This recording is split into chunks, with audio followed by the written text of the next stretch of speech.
this will help. This will help protect producers. It will. Section 230 was put into place to prevent child pornography and overly aggressive, hateful speech. YouTube is taking down his stuff because the WHO doesn't like it. We got these GDPR regs. Okay, let me take like 50 engineers and have them comply with GDPR.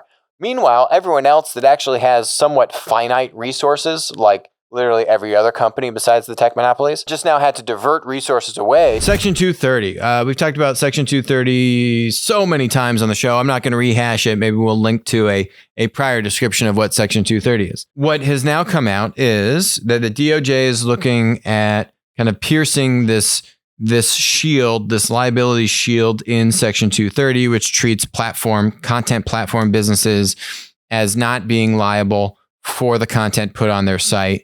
But still giving content platforms the ability to moderate the content on the site, which was originally designed around, basically like child pornography. And now the interpretation of what is offensive content has just completely left any practical interpretation of it, which I'm going to get to in a second. So the idea is, okay, well, if we remove some of the protection provided to content platform tech monopolies through 230, then, these tech companies will not be able to regulate or moderate and basically alter the content, right? We've talked a lot about the two biggest gripes of producers on platforms. Honestly, this is universally across pretty much every type of platform. Is one of them, and we spoke about this with Benedict Evans last week on the show, is being unfairly negatively penalized by the platform, right? So I'm a producer. I could be driving on Uber. I could be selling on Amazon. I could be a website on Google search. I could be a content creator on YouTube, Twitter, or Facebook. And the platform takes unilateral negative action against me, my account, my inventory, my posts, or content in this case for content platforms. And I have no say. I can't do anything, right? Or they ban me from the platform and I can't do anything. We've seen many figures like this get banned, which I'm going to touch on in a second. These producers need protection, okay? This isn't just about content platforms. This is about the whole universe. When you have a tech platform monopoly, producers are the first people to get penalized and taken advantage of by the platform. Tim O'Reilly, we had him on the show a few weeks ago, had this exact conversation. Platforms at monopoly stage take advantage of producers, not consumers. So how do you protect producers, right? And we were talking about that with Benedict last week. So content platforms have this liability shield and basically have, no barrier to penalize content creators on their platform, even if, the content is frankly just not inappropriate, or it might be inappropriate, but it should still be allowed to be put out there because of this thing called free speech. And so the DOJ is looking at this. And you know what? I am fine with this approach. I've talked about a variety of other approaches that they could have taken. But here's the one caveat for this approach. And we've seen this in Europe. We've seen this with GDPR. If this action that the DOJ is looking at taking is applicable to all tech startups, all content platforms, they will have failed at what they're trying to do, right? The problem is with tech monopolies. The book, right here. What's the name? Modern Monopolies. When you get monopoly status, you take advantage of producers.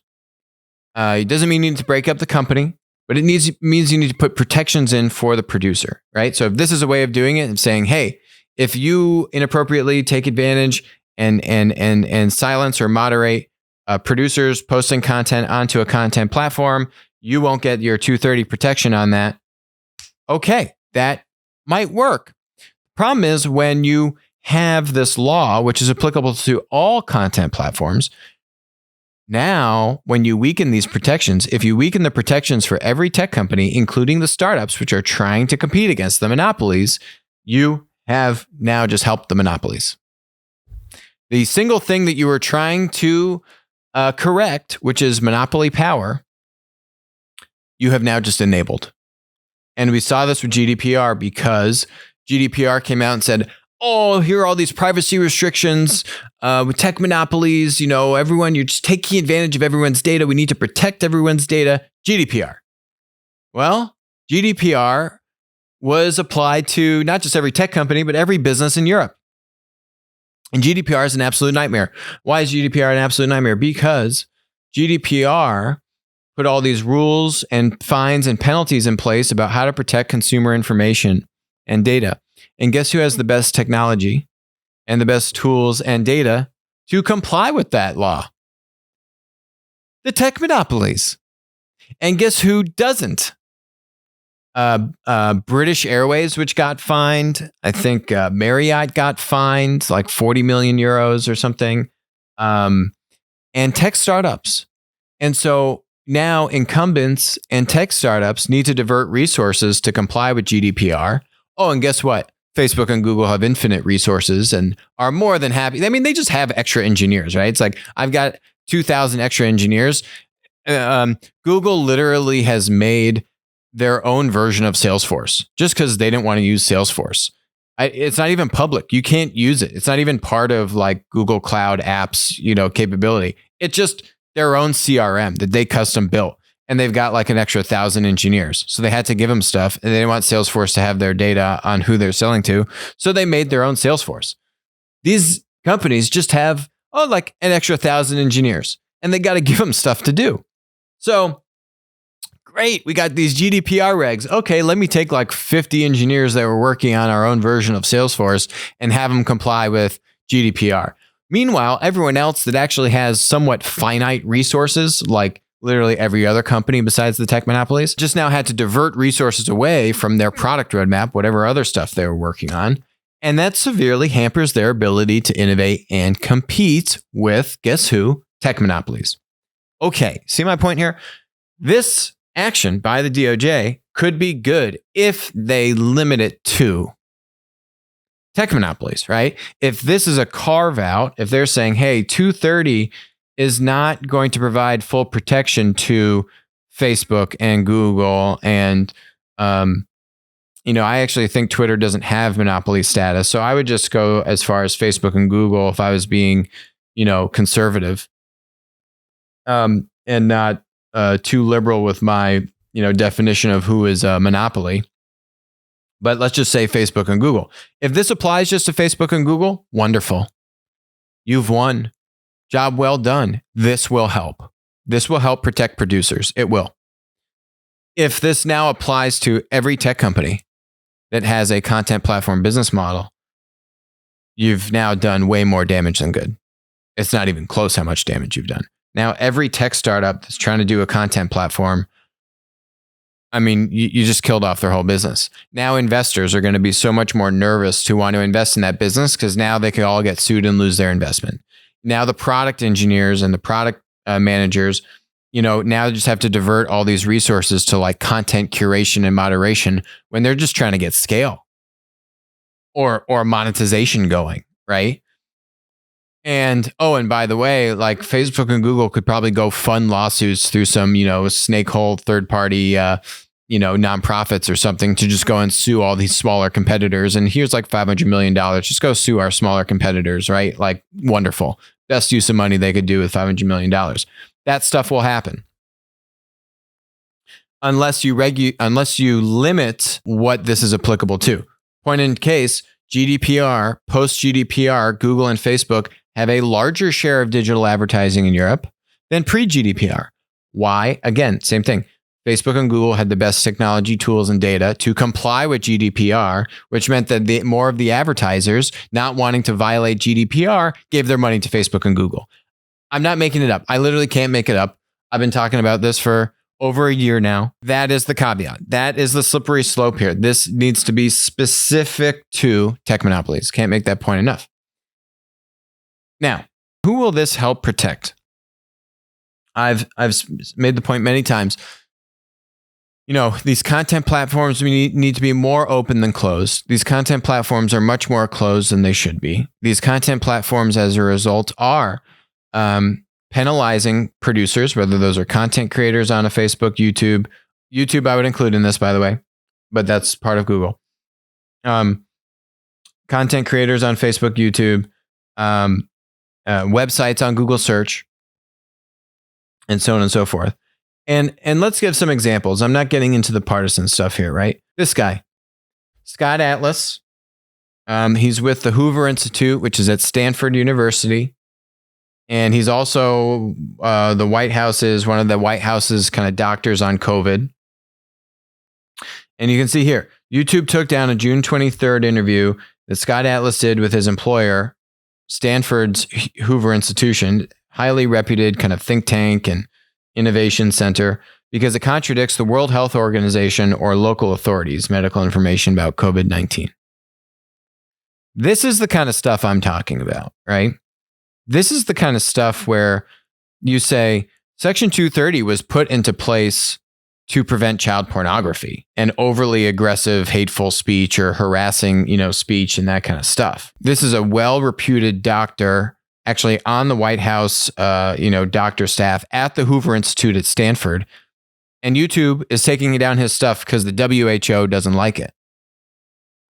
This is counter to the value prop of platforms. This is the kind of producer protection that is needed, right? So could limiting Section 230 protection now make YouTube a liable publisher for, infringing on Scott Atlas's rights or something like that? I don't know, maybe. It's not how I would approach solving this problem, but it could help. It could help. We got to see.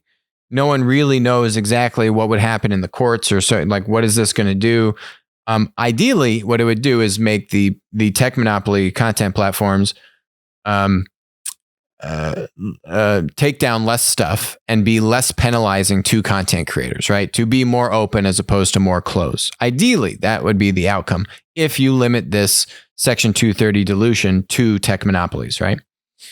This is a good example. Another good example is this lady, the Chinese virologist, Dr. Li Mingyan, who escaped out of Hong Kong.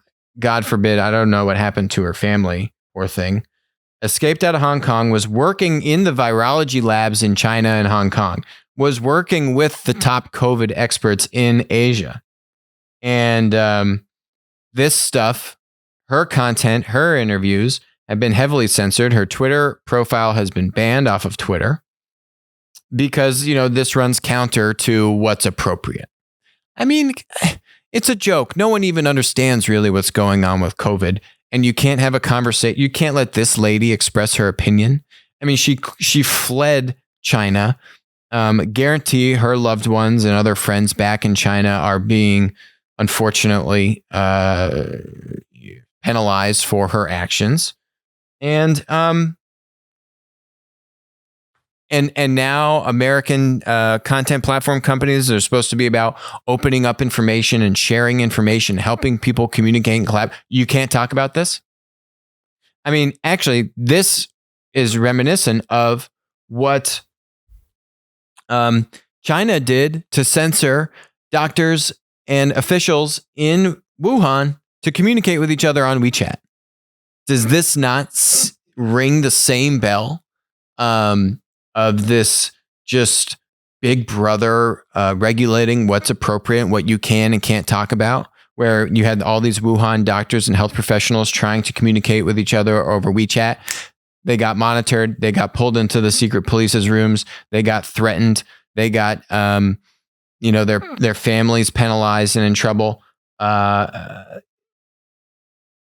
And here, people get banned and taken off of Twitter, or their videos taken down off of YouTube or elsewhere. Facebook, I'm going to get to in a second, because they're talking about something which the almighty WHO disagrees with, who has changed their opinion on COVID like 10 different times since Sunday. This is not the ethos of platforms. Now, Twitter, honestly, they're much smaller. And I am much more pro-competition and capitalism and free markets to say Twitter should be in the Section 230 ban. Even though I think Twitter is completely off their rails and has completely gone against the ethos of platforms and open ideas and communication, I don't think, frankly, fit monopoly status. And so therefore, I would really focus this on Facebook and Google. Hi, this is Alex from Winner Take All. Thanks for joining us. Hope you enjoyed the content. Feel free to leave a comment, ask us questions, and definitely make sure to join us on our next live stream.